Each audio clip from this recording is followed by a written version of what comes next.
Hey everybody, it's Lee again. We're going to take a look at some cool from the ground rigging techniques. This will help you out a lot, especially if you have limited tools. All you're going to need is a rope, a good pole saw, if you have it, a power pole saw, which would be handy. But just with a rope and a pole saw, you can do a lot of work that most people wouldn't expect you to be able to do, and you won't have to climb. So right here we have a common situation, a neighboring tree. This is a Leyland cypress growing out over the property so much that it's overly shaded. If anything crosses your property line here in this state, which is Oregon, we're able to trim anything that comes across the property line up to a reasonable distance and maintaining the health of the tree at the same time. So we'd never remove more than 20% of the tree's crown at any one time. Any more than that could be dangerous to the tree. Yes, sometimes they say 30%, but when you're dealing with different types of trees, less is better. So in this tree, what we're going to do is we're going to need to set up some rigging points because this is a very nice custom fence. We don't want this fence getting scraped, destroyed in any way, so we're going to set up another rigging point. The way to do that with a false crotch system is to take your pole saw. We're going to be using a pole saw from Oregon Arboriculture with the quick release and quick attachment system. We're just going to stick our carabiner with our rope on here, and I'm going to get up here to a branch that's further out than my work. So here's a nice one right here, about probably 18 feet up. And I just flipped my carabiner over the top. Now I'm going to use my hook and grab the carabiner and pull it down to me to where I can access the carabiner and the rope and do some work. So I'll bring it down to me here.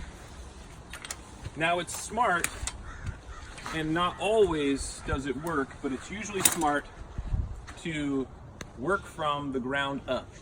When you do that, the lower branches are out of your way and you're able to get to things higher up, less things get twisted or bounce off of one another. So we're going to start with this small branch just for the demonstration purposes. And what I'm going to do is I'm going to flip. I'm going to get plenty of extra line. I'm going to flip over the branch that I want to trim. In this case, I can just work it down to me by flipping the rope up. I've worked the branch down to me, or excuse me, the carabiner down to me. I clip it back on itself. I pull it up and tighten it first, and then I tighten my rigging. So now that my rigging's tightened, and what's cool about this is I can work around different branches, so I can cause the branch to swing out the way I want it to. This one's not big enough to matter, so I'm just going to cut it. But here in this position, you can see where someone's cut before. They cut a branch right here, and the branch hopefully fell out far enough in the yard and the butt didn't come back and scrape the fence. But now they've got this stub that they couldn't reach, so they couldn't do a clean cut. And without a clean cut, it's just, if it had light, it would continue to grow out more. And a really cool method to use for this is if you want more light from any tree, use the 14-foot rule. So 14 feet is about the height that you want over any existing roadway. And if you take and trim a tree's crown, raising it, trim a tree's crown up to 14 feet and make it look good, that'll give you almost every time, unless it's a really broad tree, a 20-degree angle of light.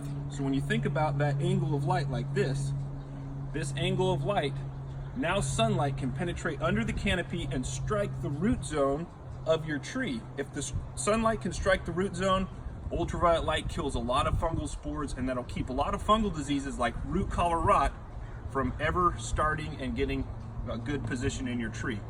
So it's always a good idea to keep that 14-degree angle, or excuse me, 20-degree angle of light, which is usually about 14 feet. And if you go around with a consistent 14 feet, you're going to keep everybody happy. So that's what we're going to do with this tree. We'll check back in so you can see when we're finished, and we'll see you next time.